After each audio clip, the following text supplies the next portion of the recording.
Muito bem, sejamos bem-vindos a mais um encontro, da nossa Escola da Fé.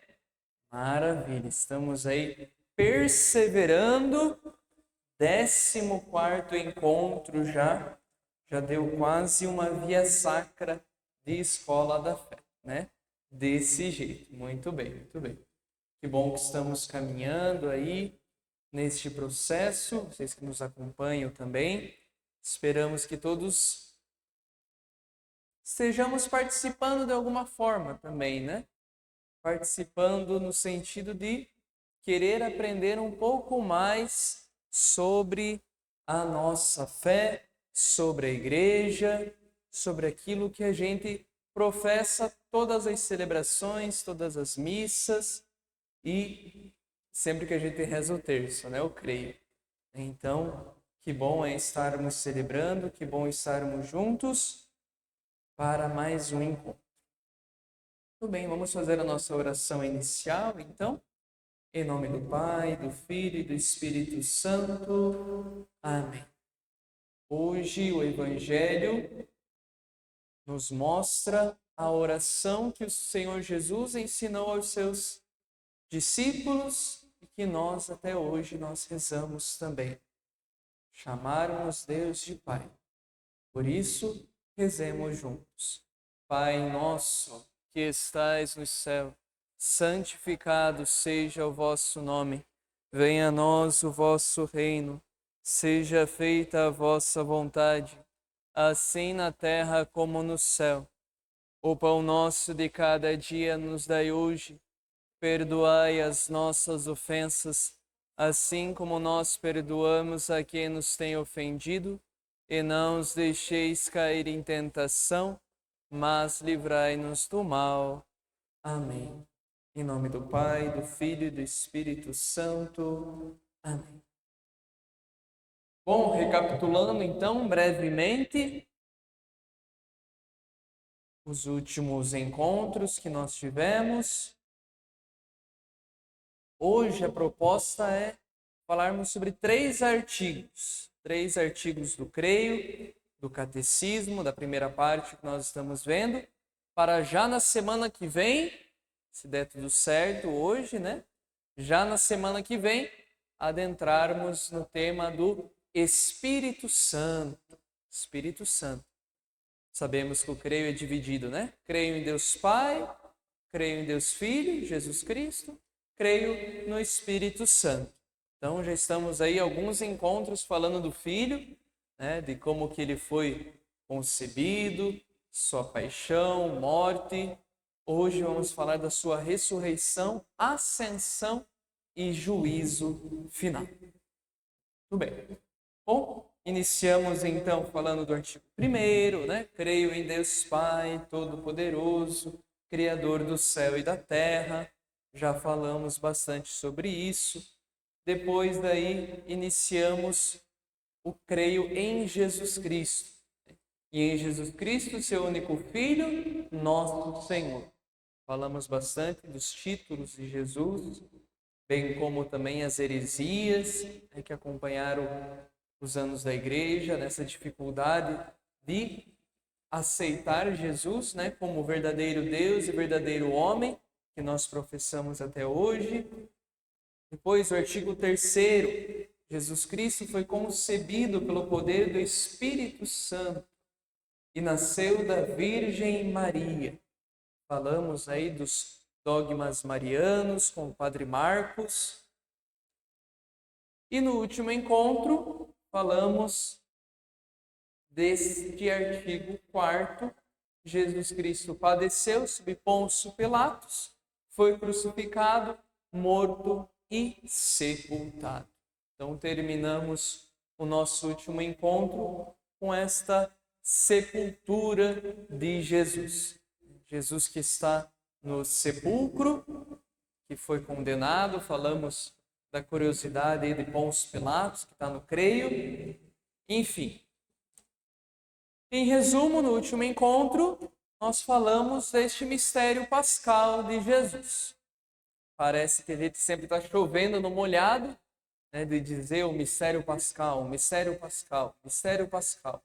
mas tudo na nossa vida, na nossa igreja, na liturgia, na teologia, se a gente esquece do mistério pascal, a gente faz qualquer coisa a não ser o que deve ser feito, né? Então, sempre lembrarmos do mistério pascal. O que é o mistério pascal? Paixão, morte e ressurreição de nosso Senhor Jesus. Este Jesus que, como nós professamos, se encarnou pelo poder do Espírito Santo, nasceu da Virgem Maria, viveu nesta terra como homem, Deus. Depois, para se cumprir a profecia, teve a sua paixão e morte e gloriosa ressurreição para nos resgatar do poder das trevas e nos dar a vida. Deu-nos vida por sua morte, né? Mistério pascal de Jesus. E, como nós falamos no último encontro, Jesus escandalizou os mestres da lei, os fariseus, né, os sabichões, né, da época, sobretudo por ter identificado a sua conduta misericordiosa com os pecadores, com a atitude do próprio Deus a respeito dos mesmos. Então, essa atitude misericordiosa de Jesus que machucava, digamos assim, os fariseus. Os fariseus que eram ali mestres da lei, cumpridores da palavra, se achavam melhores do que os outros, e Jesus veio para mostrar realmente pleno cumprimento da lei, que é amar. Amar, inclusive, aqueles que estão à margem da sociedade.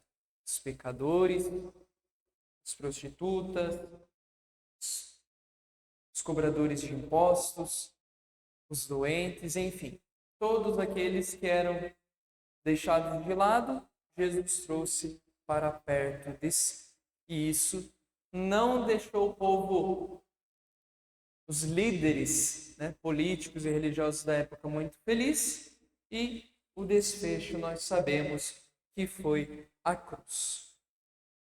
E hoje, então, a nossa vida não termina na cruz, não termina no sepulcro, né, graças a Deus. Até o Padre Zezinho, né, como eu tinha dado de tarefa de casa, né, ouvir aquela música, né, Um Certo Galileu, né, acho que é assim o título, né, acho que é esse, né.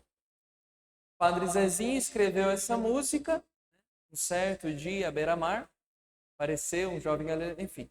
Tinha toda essa letra bonita e terminava com a morte de Jesus, né? Falando, e mataram a Jesus de Nazaré, né? E acabava a música. Só que depois as pessoas falaram, não, a nossa fé não termina na morte, nós temos a ressurreição. Jesus venceu a morte.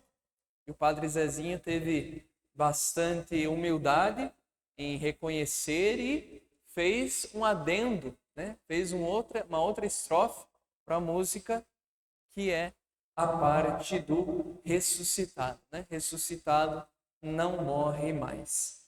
Então, a nossa fé hoje, vamos falar neste artigo 5º, Jesus Cristo desceu à mansão dos mortos e ao terceiro dia ressuscitou dos mortos.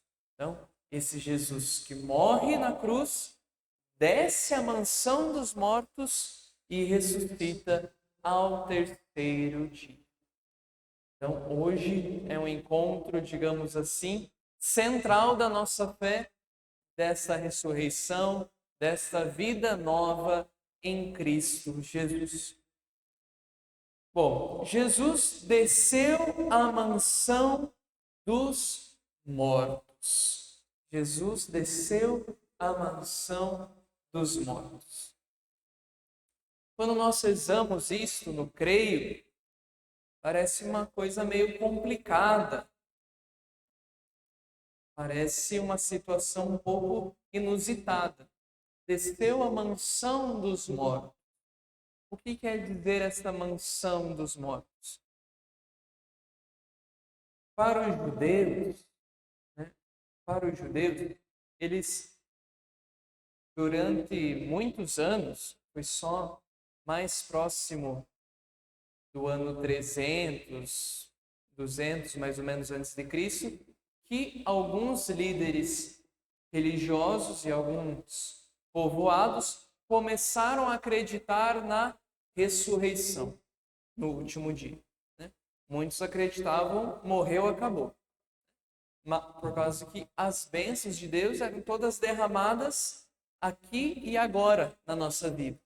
Tanto que, quando nós lemos alguns textos do Antigo Testamento, sinal de bênção para uma família, para um povoado, eram as terras, os filhos, os herdeiros, né? As vitórias nas guerras, as conquistas. Né? Não se pensava o além desta vida. Não, se pensava que Deus agia na minha vida e sua graça e sua bondade era derramada na minha vida no aqui e agora da minha história. Né? Então, no hoje da minha vida. Mas depois de um tempo, alguns profetas e alguns outros povoados, né, judaicos, começaram a ter um pouco mais dessa consciência na vida eterna, na vida após a morte. Né? E Jesus desceu então à mansão dos mortos, mas eles pensavam que aqueles que morriam iam para o colo de Abraão.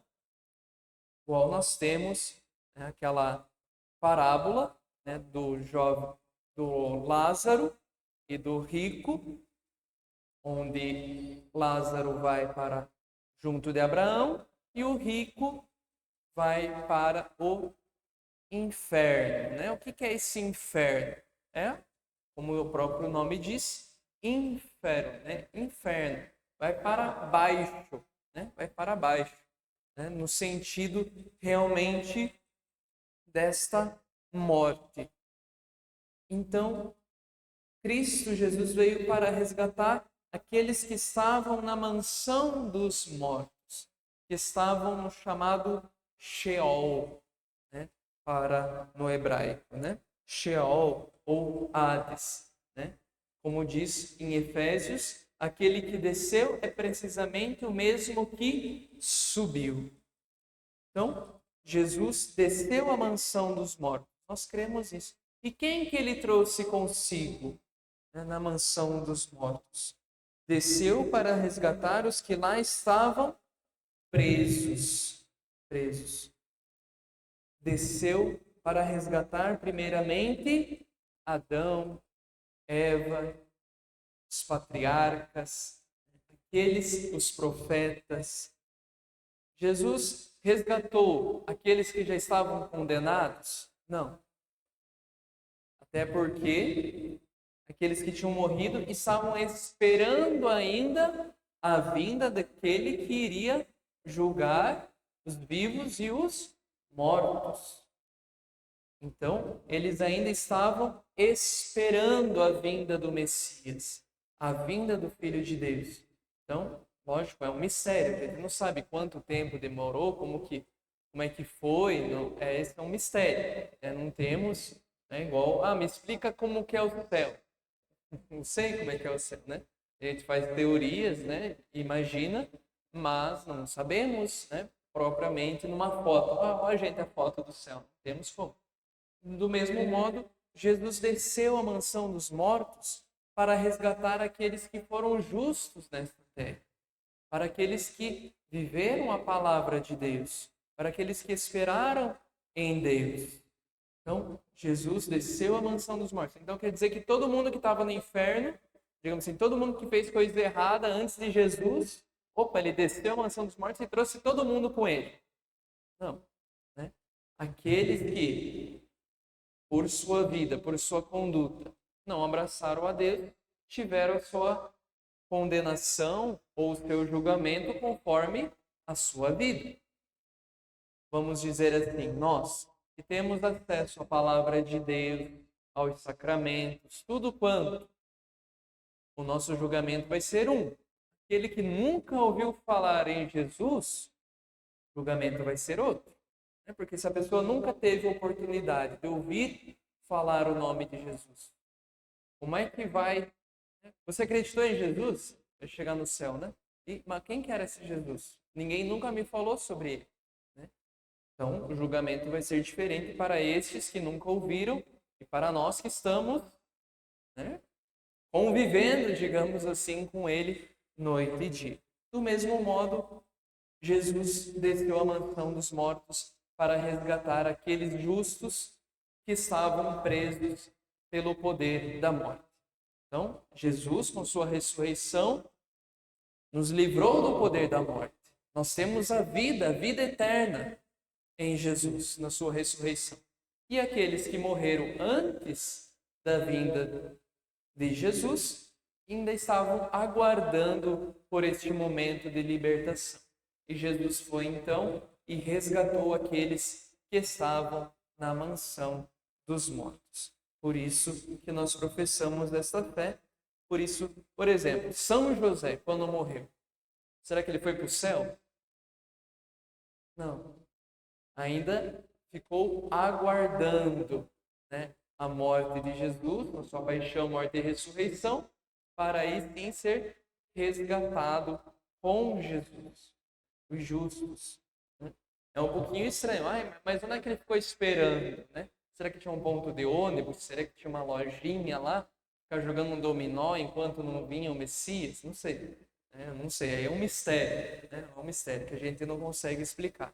Mas com certeza estava ali naquele estado, né, da presença também de Deus, de uma maneira diferente, ainda não plena, mas esperando, né, esperando esta salvação. Que pior desgraça não é você sofrer ou você propriamente morrer, mas é acabar a esperança da salvação. Quando nós perdemos a esperança na salvação, essa é a pior de todos os males. Porque ainda quando nós temos esperança, né, nessa certeza de Deus, aí a vida flui. Né? Aí nós temos essa alegria de caminhar dia a dia. Senão a gente não conseguia nem levantar da cama, né? Se a gente não tivesse essa esperança na presença de Deus na nossa vida, a gente ia olhar para o lado e falar, não vale a pena nada disso, mas vale. Né? Com a presença de Deus, vale a pena abraçar esse chamado. Então, aquele que desceu é precisamente o mesmo que subiu. Então, Jesus, que vai subir aos céus na sua ascensão, é o mesmo que desceu à mansão dos mortos para resgatar aqueles que estavam esperando. Aqui até tem nessa imagem, é um pouquinho difícil para nós da igreja vermos, mas para quem está em casa é um pouco mais fácil. Nessa imagem, né, para dar essa impressão de bastante tempo, até os homens ali estão com barba branca, tudo, né? Para dizer que, bem barbudos, né? Para dizer que demorou bastante. Demorou, mas chegou, né? Ali, então, Jesus que desce à mansão dos mortos e resgata a todos. Jesus não desceu à mansão dos mortos para de lá libertar os condenados, nem para abolir o inferno da condenação, mas para libertar os justos que o tinham precedido. Olha só. Então, resgatou os justos, como eu já tinha falado, né? Os profetas, os nossos pais na fé, aqueles que são santos. Por exemplo, São João Batista, com certeza foi resgatado com Jesus, ali na mansão dos mortos. Estava esperando o Messias, mas ali, depois da sua morte na cruz e na descida de Jesus à mansão dos mortos, ele resgata esses justos que o precederam. Está no Catecismo, número 633. Então, não estou inventando abobrinha, tá? Está no magistério da igreja. Desde agora, Cristo ressuscitado detém, então, as chaves da morte e do Hades. É o que nos diz o Apocalipse. Filipenses também nos diz: e ao nome de Jesus, todos se ajoelhem no céu, na terra e nos abismos. Então, diante do nome de Jesus, ele agora tem a chave, tem o poder da morte. Então, quem crê em Jesus não morre mais, porque ele detém este poder da chave. Só morre aquele que não quer realmente acolher este amor, esta graça que vem de Deus. Então, em Jesus, ele detém agora o poder da morte e detém as chaves do Hades, como nos diz o livro do Apocalipse. Este texto bonito, um pouco longo, mas vou ler aqui com vocês. É um texto lido numa homilia do século IV, já depois de Cristo, então 400 anos ali de cristianismo. Mas é uma bonita homilia que nós lemos todo sábado santo no ofício de leituras. No ofício de leituras, né, são aquelas orações oficiais da igreja, mas que obrigatoriamente o padre e os diáconos devem rezar. Então, é lido todo sábado santo. Imaginemos então, sexta-feira santa, sábado santo de manhã, antes da vigília pascal. O que está acontecendo hoje? Um grande silêncio reina sobre a terra. Um grande silêncio e uma grande solidão. Um grande silêncio, porque o rei está dormindo. A terra estremeceu e ficou silenciosa, porque o Deus feito homem adormeceu e acordou os que dormiam há séculos. Deus morreu na carne e despertou a mansão dos mortos. Ele vai antes de tudo à procura de Adão, nosso primeiro pai, a ovelha perdida. Faz questão de visitar os que estão mergulhados nas trevas e na sombra da morte. Deus e seu Filho vão ao encontro de Adão e Eva, cativos, agora libertos dos sofrimentos. Então, bonito texto, continua ainda, mas pequeno resumo para mostrar este mistério. Às vezes a gente passa tão batido, né, o sábado santo, né, que a sexta-feira santa ali a gente faz um jejum, uma penitência, tem a celebração, tem o beijo da cruz, tem às vezes uma via sacra, uma encenação da paixão. Daí no sábado meio que a gente já fica esperando o sábado da noite, né? E perde um pouco esse mistério, essa mística também do sábado da manhã, que ainda é silenciosa, ainda é repleta deste mistério, deste silêncio, deste Deus que está morto, sepultado, deste rei que está dormindo, como diz a homilia, mas que está indo à mansão dos mortos para resgatar os justos, os primeiros que o precederam, né? Adão e Eva, os nossos primeiros pais, as primeiras ovelhas perdidas, mas que agora foram encontradas mediante o sangue do Cordeiro de Deus. E ao terceiro dia, ressuscitou dos mortos. Aí sim, nós professamos então a nossa fé, né? O centro da nossa fé, a ressurreição de Jesus. É o que nos diz 1 Coríntios.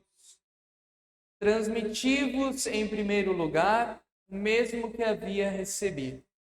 Cristo morreu pelos nossos pecados, segundo as Escrituras, e foi sepultado, e ressuscitou ao terceiro dia, segundo as Escrituras. A seguir, apareceu a Pedro, depois aos 12. A seguir, apareceu a mais de 500 irmãos de uma só vez. A maioria ainda vive, alguns já morreram. Então, é o que nos vem nesta profissão de fé. Cremos, então, na ressurreição de Jesus. É o que professa a primeira carta aos Coríntios. Então, imaginemos Paulo no ano 70, 80, mais ou menos ali depois de Cristo, cerca de 50 anos, né, depois da sua paixão, morte e ressurreição. escreve isso para a comunidade de Corinto. Então, o que eu transmiti para vocês? Que Jesus morreu segundo as Escrituras, foi sepultado e ressuscitou ao terceiro dia, segundo as Escrituras. Apareceu Pedro, apareceu os 12, as mulheres, depois apareceu aos 500, né, irmãos reunidos de uma só vez, e depois apareceu a Paulo também. Então, este mistério da fé. Mas quais são as provas da ressurreição de Jesus? Cadê a foto? Né? Cadê? Muitas vezes nós somos igual Tomé, né? Se a gente não colocar a mão no lado aberto de Jesus, eu não vou acreditar que ele ressuscitou. Tudo bem, eu acho que Deus tem um pouquinho de paciência com a gente. Afinal de contas, até os apóstolos, né? Passou um dia, passou outro, passou uma semana, tanto tempo ali, Jesus aparecendo e estando com eles, e às vezes eles ainda estavam com a fé meio tibiosa, né? Tava meio com medo também. Mas nós tenhamos esta fé na ressurreição, né? Dia a dia ele nos mostra a sua misericórdia, a sua bondade, a sua graça mediante a ressurreição de Jesus. E vai dizer Paulo também: se Cristo não ressuscitou, vazia é a nossa fé, vazia é a nossa pregação. Ou seja, não tem sentido nenhum de estarmos aqui. Então, acreditamos na ressurreição de Jesus. Temos como prova o túmulo vazio e o testemunho dos primeiros cristãos. Testemunho dos primeiros cristãos. São duas provas, entre aspas, digamos assim, que são facilmente colocadas em xeque. Digamos assim, o túmulo vazio é sinal da ressurreição de Jesus. Mas os próprios guardas foram lá e mentiram. Falaram, não, os discípulos vieram aí, os seguidores, e mudaram o corpo de Jesus de lugar, fizeram não sei o quê, né? Sequestraram o corpo de Jesus para pensar que ele ressuscitou. Então, o túmulo vazio não é sinal propriamente da prova da ressurreição. O testemunho dos primeiros cristãos. Vai que esse povo estava meio que louco, né? Estava vendo coisa, quiseram inventar que Jesus ressuscitou, não sei o quê. Vai que é só história da cabeça desses discípulos, né? Então, como é que eu vou acreditar na ressurreição só pelo ouvir dizer? Então, não. A nossa fé na ressurreição, além dessas provas, também é na própria ressurreição. Vai muito além de constatação histórica, do tipo, eu acredito na ressurreição de Jesus só porque o túmulo estava vazio. Não. Eu acredito na ressurreição de Jesus só porque os apóstolos falaram que Jesus ressuscitou. Não é só por isso. Nós cremos na ressurreição de Jesus por causa disso e por causa deste dado sobrenatural na vida de cada um de nós. Então, é uma experiência interior com o ressuscitado. É uma experiência deste Deus vivo na nossa vida, né? Na pessoa e na missão de Jesus. Então, é um dado sobrenatural. Em outras palavras, é mistério de fé. É mistério de fé. Como é que você vai chegar para uma pessoa e falar, creia na ressurreição de Jesus? Creia, creia. A pessoa vai falar, é? Então, você não tem como enfiar a goela abaixo uma verdade de fé para a pessoa acreditar ou não naquilo.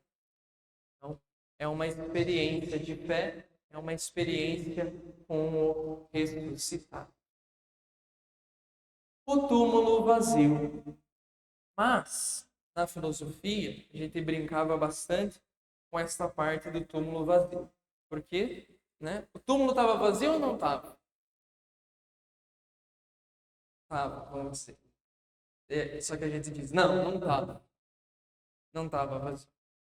Por que não estava vazio? Porque tinha um pano, tinha lá o sudário, o lençol que cobria Jesus.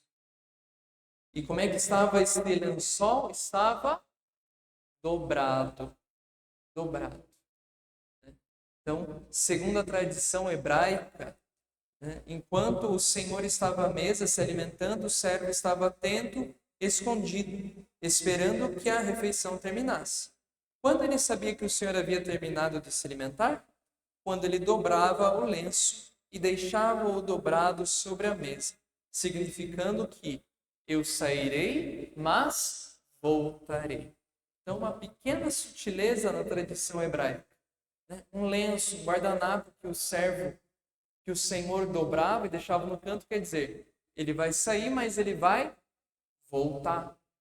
Então, Jesus também, numa pequena sutileza, deixa ali o seu sudário, deixa ali o seu véu. Aquele sudário que envolveu o corpo de Jesus dobrado, deixado em um canto, para mostrar que ele saiu, mas que ele voltará, ressuscitado. Jesus, com seu lenço dobrado, nos deixou a mensagem maior de sua Páscoa. Eu fui, mas eu voltarei. Eu ressuscitarei. Então, é este o sinal do ressuscitado. Um túmulo que não está vazio, está com o sudário, está ali com o lençol dobrado, sinal da ressurreição de Jesus, sinal desta vitória de Deus. Então, a ressurreição é história. Não podemos negar, será que Jesus ressuscitou ou não? Ressuscitou, sim, é verdade. Aconteceu na história, mas também é um mistério para a nossa vida. Este corpo autêntico e real possui, ao mesmo tempo, as propriedades de um corpo glorioso. Não está situado no espaço e no tempo, mas pode livremente tornar-se presente onde e quando quer, porque a sua humanidade já não pode ser retida sobre a terra e já pertence exclusivamente ao domínio do Pai. Por que eu li isso? Como que é o corpo de Jesus ressuscitado? A gente pode tocar, como os discípulos tocaram. Tomé tocou as suas chagas. Mas é um corpo também que passa pelas paredes. Porque como é que estavam as portas no cenário? Fechadas. Mas Jesus entra no meio deles. Mas ao mesmo tempo ele come. Como é que um fantasma vai comer? Não é um fantasma, tem um corpo. Mas como é que o corpo vai atravessar a parede? Então, é um mistério da ressurreição. É um corpo já glorioso, diferente, mas o mesmo, com as chagas, com a mesma feição, mas ao mesmo tempo também diferente. Porque os discípulos de Emaús, quando estavam caminhando, não reconheciam aquele homem. Pensaram, deve ser um forasteiro. Mas lá na fração do pão, reconheceram que era Jesus. Mas será que Jesus mudou de cara? Será que eles não viram?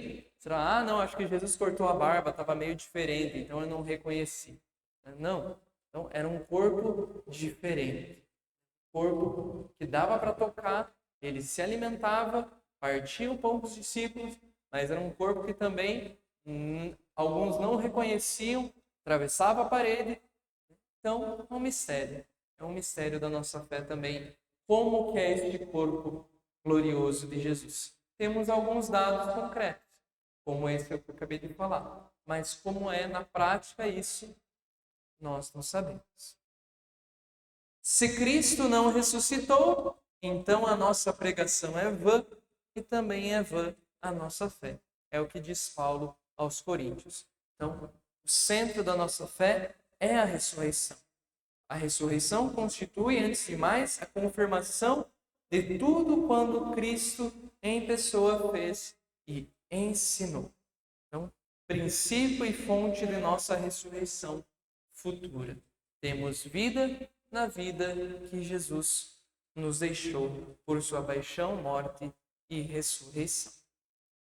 Então, nesse artigo 5º, professamos, né? Esse Jesus que desceu à mansão dos mortos e ressuscitou. Ressuscitou ao terceiro dia, conforme as Escrituras. Então, nós cremos nessa ressurreição real de Jesus, histórica, mas também misteriosa para cada um de nós.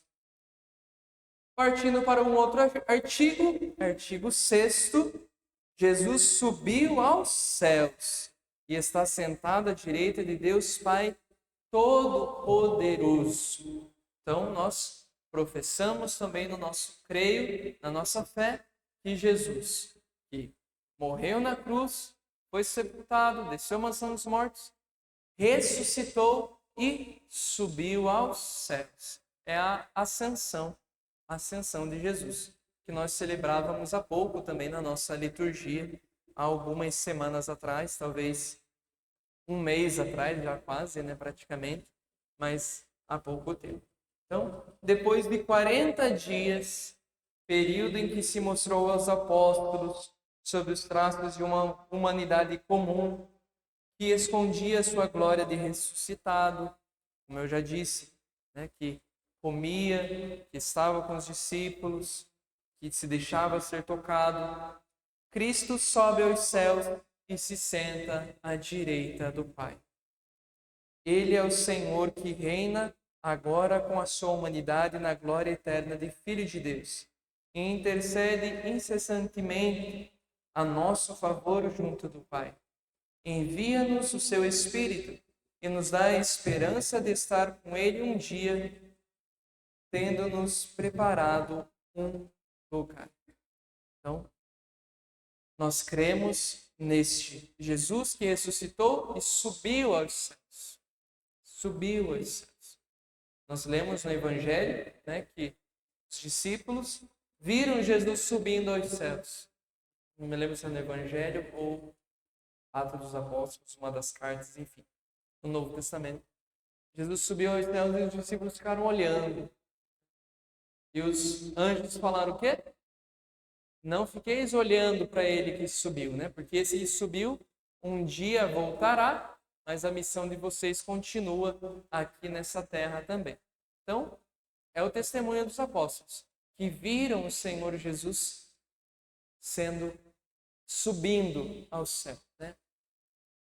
Na sua ascensão. Então, Jesus subiu ao céu e está sentado à direita de Deus o Pai Todo-Poderoso. Por fim, artigo 7º, subiu aos céus, de onde há de vir a julgar os vivos e os mortos. Então, esse Jesus que subiu aos céus, há de vir julgar os vivos e os mortos. É o que nós chamamos de parousia. Parousia, né? O fim dos tempos. Né? O fim dos tempos. Nós já estamos no fim dos tempos, né? Bem na verdade. Né? Como assim já estamos no fim dos tempos? Já estamos na plenitude dos tempos. Qual é a plenitude dos tempos? A vinda do Messias, que já veio, Jesus. Então, nós já participamos deste mistério. Já participamos da sua paixão, morte e ressurreição. Ainda não plenamente. Estamos nesta terra. Fazendo da nossa vida também uma vida com Cristo, com Deus. Mas Jesus já veio.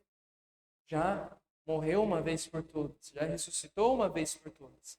Então a nossa fé também está nessa esperança de que nós também vamos ressuscitar com Jesus. Vamos subir aos céus com Jesus e receber um lugar conforme Ele nos prometeu. Na casa de meu Pai há muitas moradas. Então, essa é a nossa fé. Essa é a nossa fé.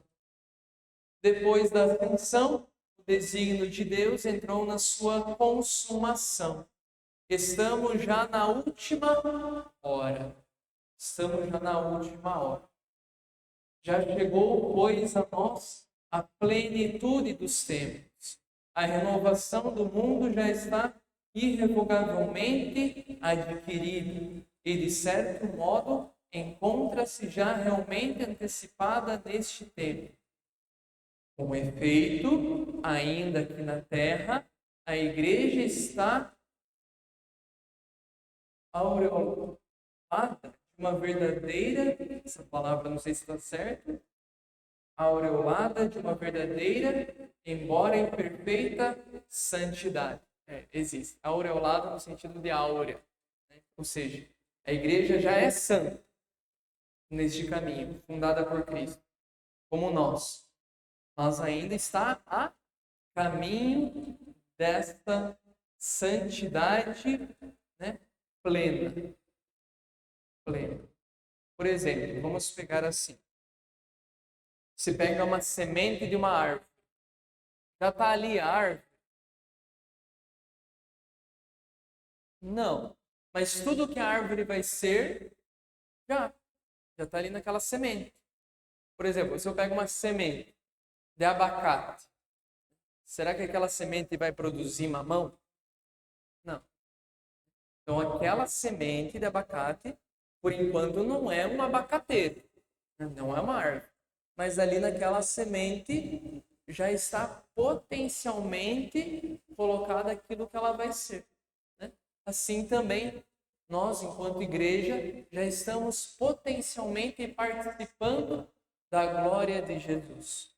Ainda não de maneira perfeita, ainda não de maneira plena, porque ainda temos os nossos pecados, a nossa vida que precisamos lutar, combater, buscar esta perfeição em Deus, né? Até o dia do nosso julgamento, da nossa morte, da plenitude dos tempos, mas já estamos potencialmente participando desta morte e ressurreição de Jesus.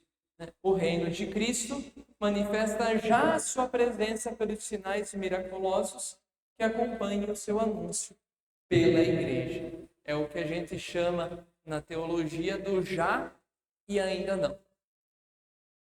É uma palavra meio engraçada, assim, né? Um termo meio engraçado, mas é o já, só que ainda não.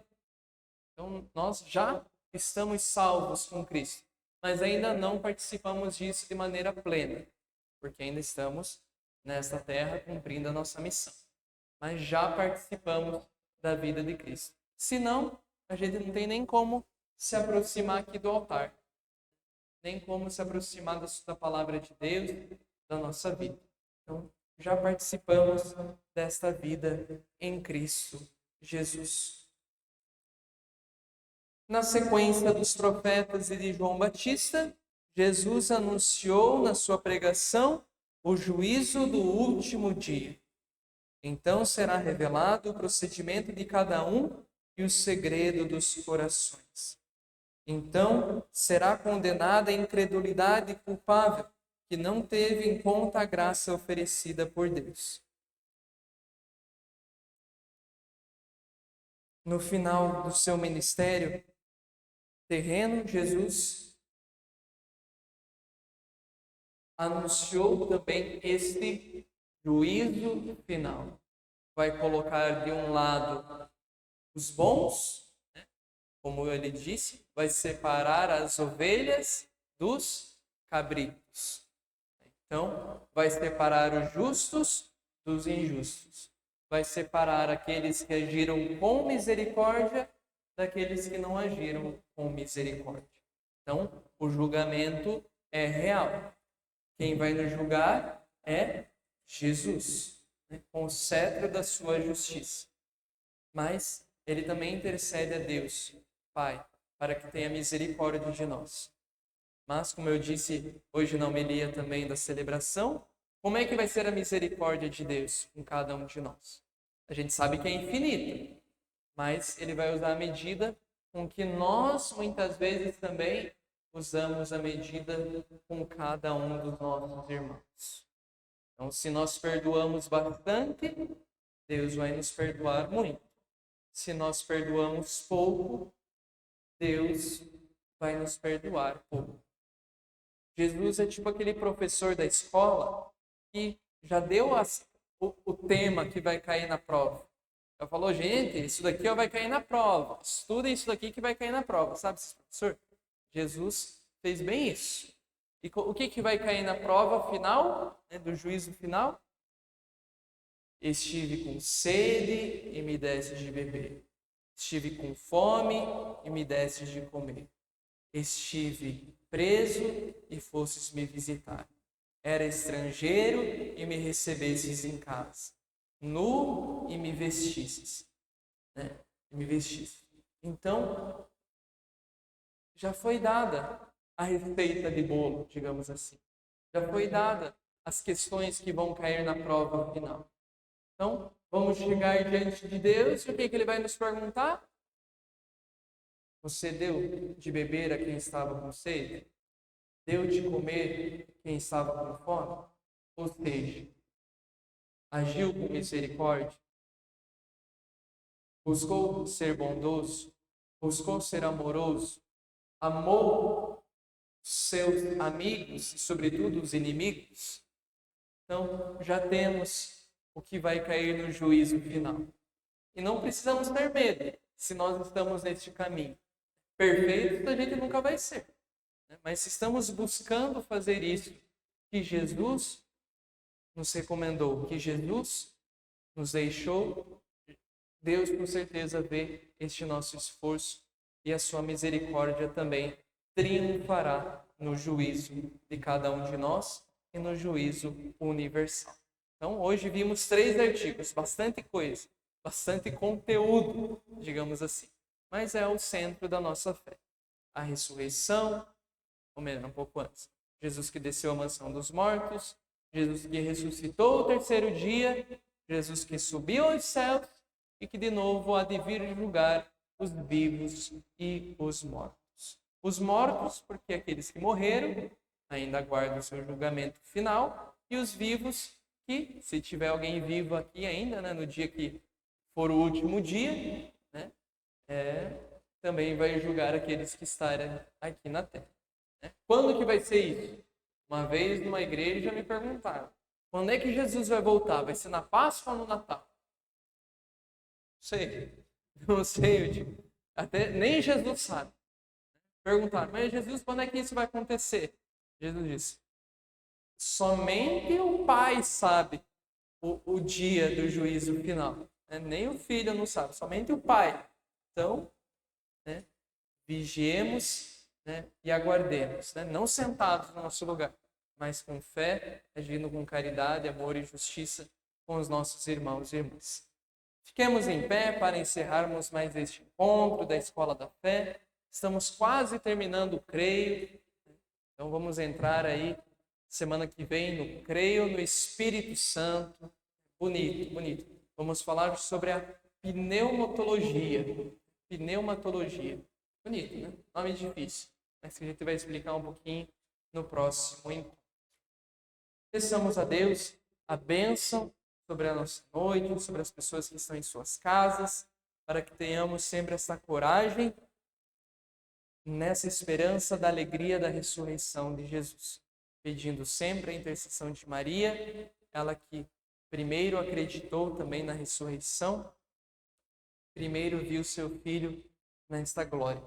Peçamos a graça também de testemunharmos a ressurreição de Jesus com as nossas vidas. Ave Maria, cheia de graça, o Senhor é convosco. Bendita sois vós entre as mulheres, e bendito é o fruto do vosso ventre, Jesus. Santa Maria, Mãe de Deus, rogai por nós, pecadores, agora e na hora de nossa morte. Amém. Que o Senhor nos abençoe, nos livre de todo o mal e nos conduza à vida eterna. Em nome do Pai, do Filho e do Espírito Santo. Amém. Obrigado, gente. Boa noite. Até mais. Você que nos acompanhou, deixe seu like, inscreva-se no canal, compartilhe, isso aí. Muito bem.